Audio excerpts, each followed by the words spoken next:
गणेशाय नमः। श्री गुरुवे नमः। प्रिय छात्रों, हम लोग षष्ठी विभक्ति पढ़ रहे हैं, तो पाठ प्रारंभ करते हैं। आज के पाठ का प्रथम सूत्र रुजार्थानां भाववचनानां मज्वरे यह है। भावकर्तृकानां ज्वरिवर्जितानां रुजार्थानां कर्मणि शेषे षष्ठी स्यात् इति वृत्तिः। चौरस्य रोगस्य रुजा इति उदाहरणम्। रुजार्थानां भाववचनानाम् अज्वरेः इति पदत्रयं सूत्रेऽस्मिन् वर्तते। अत्र शेषे इति कर्मणि इति चानुवर्तते। वृत्तिः व्याख्यानम् अपेक्षते। तो वृत्ति का व्याख्यान इस प्रकार है। रुजो भंगे धातु से सिद्ध भिदादिभ्यो अंग से अंग टाप रुजा शब्द बनता है। रुजा का अर्थ होता है पीड़ा, रोग, व्याधि आदि आदि। रुजार्था नाम से रुजार्थक धातुओं का बोध होता है।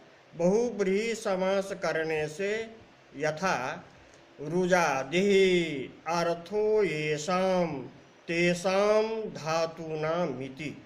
रुजादि अर्थ वाले धातु जैसे रुजो भंगे तुदादि परस्मैपदी रुजति, शूल रुजायाम भुआदि परस्मैपदी शूलति, अमरोगे चुरादि परस्मैपदी आमयति इत्यादि रुजार्थक धातु हैं। ज्वर भी रुजार्थक धातु है, किंतु इसका इस सूत्र में बहिष्कार किया गया है। भाववचनानाम में दो पद हैं, भावः और वचनः। दोनों यहाँ अपने विशिष्ट अर्थ में हैं। भाव से तात्पर्य क्रियावाची भाव शब्द है, जो घयादि प्रत्यय से सिद्धावस्थापन्न अर्थ में रुजार्थकादि धातुओं से मिलकर बने होते हैं। जैसे रोगः, पाकः, त्यागः आदि में धात्वर्थ सिद्ध रूप क्रिया सामान्यवाची भाव शब्द है। वक्तीति वचनः कर्तरिल्युट्। वचनः से कर्ता अर्थ ग्रहण करते हैं, प्रकृति वच का नहीं। दोनों पदों को समास से जोड़ते हैं। भावो वचनः येषामिति बहुव्रीहि। अर्थ क्या निकला? तो रुजार्थक धातुओं से भाव में निर्मित जो शब्द वो कर्ता के रूप में जिसके रहे, इसी को वृत्ति में भावकर्तृका नाम कहा गया है। अब संपूर्ण अर्थ ज्वर वर्जित रुजार्थक भाववाची शब्द यदि कर्ता के रूप में रहे और रुजार्थक धातु क्रिया रूप में रहे, तो इसके कर्म से षष्ठी विभक्ति हो शेष संबंध की विवक्षा में। पहले सामान्य उदाहरण से समझें। रोगः चौरम रुजति। रोगः भावघयंत शब्द है। पद रुज विष स्पृशो घय से रुजति पीड़यति असौ। कर्ता के अर्थ में घय, लघुपद गुण, चजोह को घृण्यतो से कुत्व। रोगः यहाँ रुजार्थक भाववाची कर्ता के रूप में है और चौरम इसका कर्म है। इससे शेष संबंध में षष्ठी होकर रोगः चौरस्य रुजति यह प्रयोग होता है। दीक्षित कृत उदाहरण लगा करके उदाहरण देते हैं। कृत लगा करके उदाहरण देते हैं चौरस्य रोगस्य रुजा। देखने में थोड़ा अटपटा लगता है, इसको व्यवस्थित कर समझाते हैं। रोगः चौरम रुजा, रोगः कर्ता, चौरम कर्म, रुजा कृत प्रत्यय टावंत नित्य स्त्रीलिंग शब्द है। रुजार्थक भावकर्ता रोग है। तो चौरम कर्म से यहाँ षष्ठी विभक्ति लगाकर चौरस्य रोगः रुजा, फिर रुजा कृत प्रत्ययांत भी है जिसका कर्ता भी रोग है। तो कर्तृकर्मणोः कृति से कृत के योग में रोगः कर्ता से षष्ठी होकर चौरस्य रोगस्य रुजा, यह उदाहरण की संगति होती है। अब शेष संबंध में षष्ठी करने से क्या अर्थबोध होता है और क्या प्रयोजन है को समझाते हैं। रोगः चौरम रुजति का सामान्य अर्थ होता है रोग चोर को पीड़ा दर्द से सताता है। इसी को संस्कृत में कहेंगे रोग कर्तृकम चौर कर्मकम पीड़ादिना उत्तापनम। शेष की अविवक्षा में यह अर्थ होता है। जब पुनः शेष की विवक्षा करेंगे तो कहेंगे रोग कर्तृक पीड़ादिना चौर संबंधी उत्तापनम। अब षष्ठी लगाने का क्या प्रयोजन है तो कहेंगे प्रतिपद विधाना षष्ठी न समस्यते। समासाभाव के लिए यहाँ षष्ठी लगाई जाती है। तो प्रश्न उठता है कि यह प्रतिपद विधाना षष्ठी क्या है तो कहेंगे षष्ठी शेषे इति शेष लक्षणम षष्ठीं विहाय सर्वा षष्ठी प्रतिपद विधाना षष्ठीति भाष्यम। षष्ठी शेषे सूत्र से विहिता षष्ठी को छोड़कर सारी षष्ठी विभक्ति प्रतिपद विधाना षष्ठी है। अब इस षष्ठी का समास नहीं होता है किंतु इसका अपवाद भी है। कृतयोगा च षष्ठी समस्यते, अर्थात कृतयोग में विहिता षष्ठी का समास होता है। अब अगले वार्तिक से इसको समझते हैं। वार्तिक अज्वरी संताप्योरिति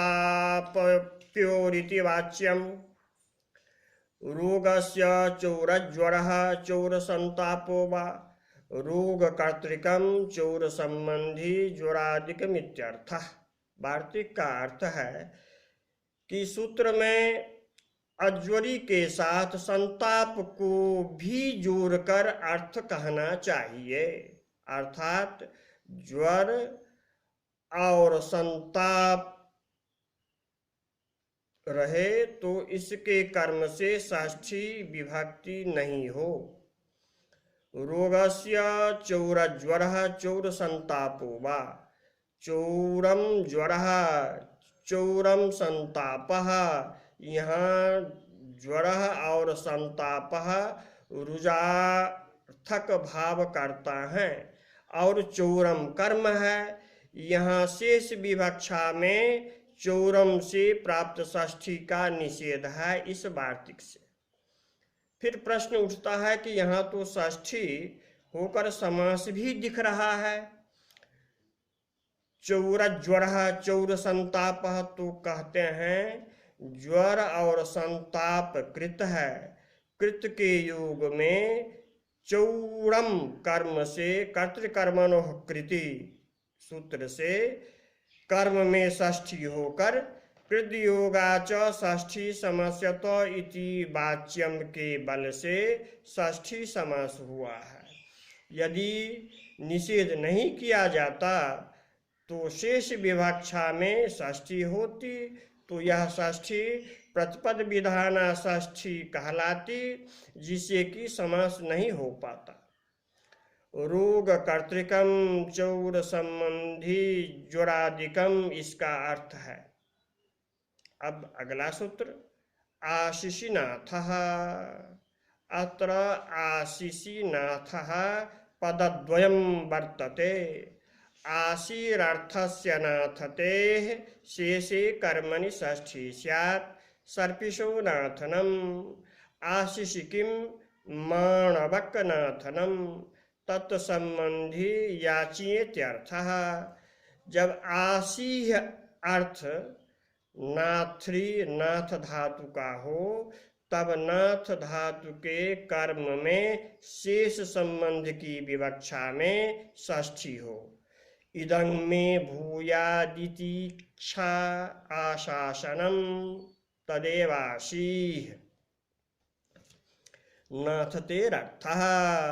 यह मुझे भी प्राप्त हो ऐसी इच्छा को आशासन कहते हैं। यही आशीष का भी अर्थ है। चूंकि नाथ्री धातु के धातु पाठ में यांचुपतापेश्वर्याशीषु अर्थ बताए गए हैं। माने यांच्या, उपताप और ऐश्वर्य और आशीष, ये चार अर्थ बताए गए हैं। ये भुआदि परस्मयी पदी के धातु हैं। आशीषी नाथः एक वार्तिक भी है जिसका अर्थ है जब नाथ धातु का अर्थ आशीष होगा तब नाथ धातु आत्मनेपदी भी हो जाएगा। अन्य अर्थों में नाथ परस्मयी पदी में ही रहेंगे। कुल मिलाकर अर्थ करेंगे, जब नाथ धातु का अर्थ आशीष होगा तब इसके कर्म में षष्ठी विभक्ति और नाथ धातु से आत्मने पद भी होगा। सर्पिषो नाथते सर्पि में भूयात इति आशास्ते अन्यत्र मानवकः नाथति इति।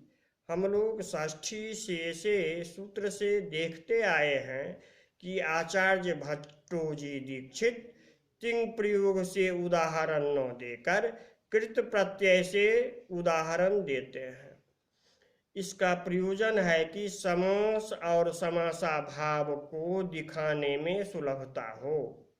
अस्तु उदाहरण को देखें।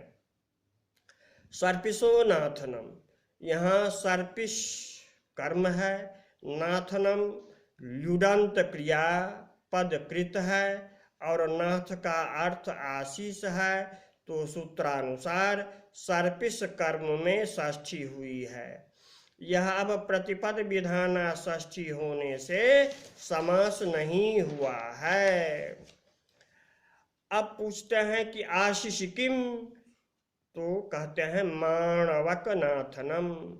यहाँ कहते हैं कि आशीष से भिन्न अर्थ रहने पर नाथ धातु के कर्म से इस सूत्र से षष्ठी न हो। यदि इस सूत्र से षष्ठी करते तो समास नहीं होता, षष्ठी विभक्ति दिखती। अब यहाँ कृत के योग में कर्म से कर्तृकर्मणः कृति से षष्ठी होकर कृतयोगाच षष्ठी समस्यत इति वाच्यम वार्तिक के बल से समास मानवकस्य नाथनम मानवक नाथनम अर्थ तत्संबंधी याचियेत्यर्थः। अब अगला सूत्र जासी निप्रहण नाटक्राथ पिशांग हिंसायाम हिंसार्थामेषां शेषे कर्मणि षष्ठी स्यात् चोरस्योज्यासनम इत्यादि। जसु तारणे जसु हिंसायाम इति चुरादो निप्रपूर्वक हन धातो नट अवस्कंदने चुरादो क्रथ चुरादो पिश संचूर्णे रुधादो पठितानाम हिंसार्थक धातूनाम शेषे कर्मणि षष्ठी स्यात्। इन हिंसार्थक धातुओं के कर्म से षष्ठी विभक्ति हो शेष संबंध की विवक्षा में। यह षष्ठी भी समासाभाव के लिए है, जिससे षष्ठी दिखे सुनाई पड़े, इसलिए यहाँ षष्ठी का विधान किया गया है। चौरम उज्जासयति उदपूर्वक जसु धातु से णिच और लुट से उज्जासनम बनता है। चोर कर्म से समासाभाव के लिए षष्ठी हुई है। कर्मीभूत चोर संबंधिनी हिंसेत्यर्थः। इसी प्रकार अन्य हिंसार्थक धातुओं का उदाहरण स्वयं विचार कर समझें। अस्तु हिंसायां किम धानापेशनम। धाना भृष्टयवाह। धाना स्त्रीलिंग शब्द है जिसका अर्थ होता है भुना हुआ यव। इसको संचूर्णन में हिंसा नहीं है क्योंकि ये अप्राणी है। प्राणी जीव ही हिंसा का अनुभव करते हैं। इसके संचूर्णन से इसके गुण में वर्धन होता है। यहाँ हिंसा अर्थ नहीं है, यहाँ अहिंसा अर्थ रहने से इस सूत्र से षष्ठी न होकर कृतयोग में षष्ठी धानानाम पेशनम। पेशनम क्रिया के कर्म धाना से षष्ठी होकर कृतयोगा षष्ठी समस्यते से समास होकर धाना पेशनम, यह प्रत्युदाहरण है। अब अगला सूत्र व्यवहृपणोः समर्थयोः। व्यवहृपणोः समर्थयोः पदद्वयम् अस्मिन् सूत्रे शेषे कर्मणि षष्ठी स्यात्। द्यूते क्रय विक्रय व्यवहारे चानयोस्तुल्यार्थता सतस्य व्यवहरणं पननं वा। समर्थयोः किं शलाका व्यवहारः गणनेत्यर्थः। ब्राह्मण पननम् अस्तुतिरित्यर्थः इति वृत्तिः। उदाहरणानि प्रत्युदाहरणानि च कौमुद्यां प्रोक्तानि।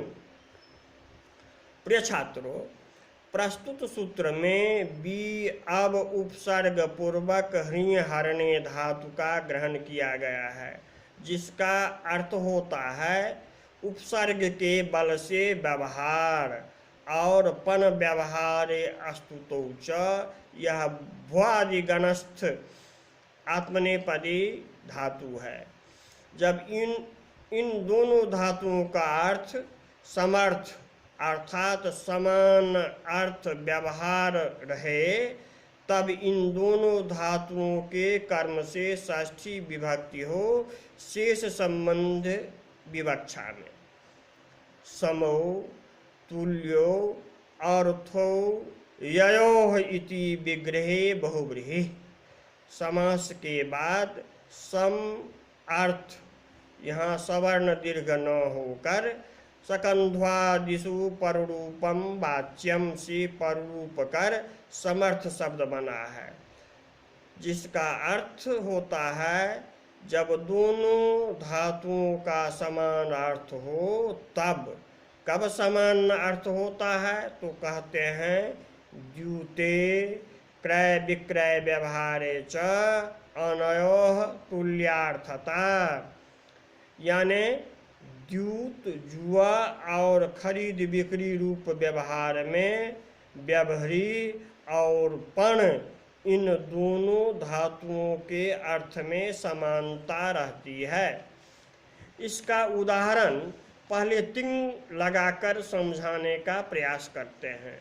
शतस्य व्यवहरति, सहस्रस्य व्यवहरति, शतस्य पणते, सहस्रस्य पणते। यहाँ व्यवहारी और पण दोनों धातु व्यवहार अर्थ में हैं। इन दोनों के कर्म शतम सहस्रम से षष्ठी विभक्तियाँ हुई है।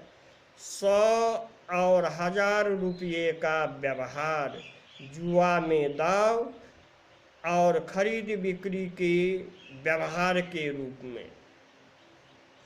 एक बात और, पणते प्रयोग व्यवहार अर्थ में होने से गुपु धूपु बिच्छी पणि पणिभ्य आया से आय प्रत्यय यहाँ नहीं हुआ है क्योंकि स्तुति अर्थ में आय प्रत्यय पण धातु से होता है, ऐसा अगले विचार में है। अस्तु, आचार्य भट्टो जी दीक्षित समास और समासाभाव दिखाने के लिए तिंग को छोड़कर कृत प्रत्यय लगाकर उदाहरण प्रत्युदाहरण देते हैं। सतस्य व्यवहारणम पननम वा, यहाँ व्यवहारण और पनन के कर्म सतम से शेष विवक्षा में षष्ठी हुई है। शेष विवक्षा षष्ठी, प्रतिपद विधाना षष्ठी हुई, अतएव यहाँ समास नहीं हुआ। अब पूछते हैं कि सूत्र में समर्थयो क्यों कहा गया है। पूछने का तात्पर्य है कि द्यूत और क्रय विक्रय रूप व्यवहार से भिन्न अर्थ जब हो तब व्यवहारी और पन का हो जाए तब क्या करेंगे? तो कहते हैं इस सूत्र से षष्ठी नहीं करेंगे।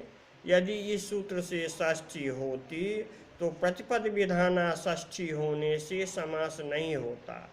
इसलिए शलाका व्यवहार उदाहरण देकर समझाते हैं। देखिए यहाँ की षष्ठी में समास हुआ है क्योंकि व्यवहारी से घय व्यवहार कृत है और कृत के योग में शलाकाम इस कर्म से कर्तृकर्मणोकृति से षष्ठी और कृतयोगा षष्ठी समस्यते नियम से समास होकर शलाका व्यवहार है। इसका अर्थ है गणना, फेंकना। जैसे द्यूत क्रीड़ा, लूडादी क्रीड़ाओं में आप गोटी फेंकते हैं और फिर उसमें गिनते हैं, इसी को शलाका व्यवहार कहते हैं। ब्राह्मण पननम, यहाँ भी कृत योग पननम के योग में ब्राह्मणम कर्म से षष्ठी और फिर समास हुआ है। यहाँ पननम का अर्थ स्तवन है, स्तुति करना है, स्तुति प्रशंसा है, ये आप जानते हैं। तो यहाँ कर्म में षष्ठी होकर के समास, तो प्रतिपद विधाना षष्ठी और कृतयोग लक्षणा षष्ठी को आप समझ गए। इन सूत्रार्थों को भी समझ गए, प्रयोगों को भी आप समझ गए। तो आज का पाठ पूर्ण हुआ। स्वस्थ रहें, घर में रहें, लॉकडाउन के नियमों का पालन करें। जयतु भारतम, जयतु संस्कृतम।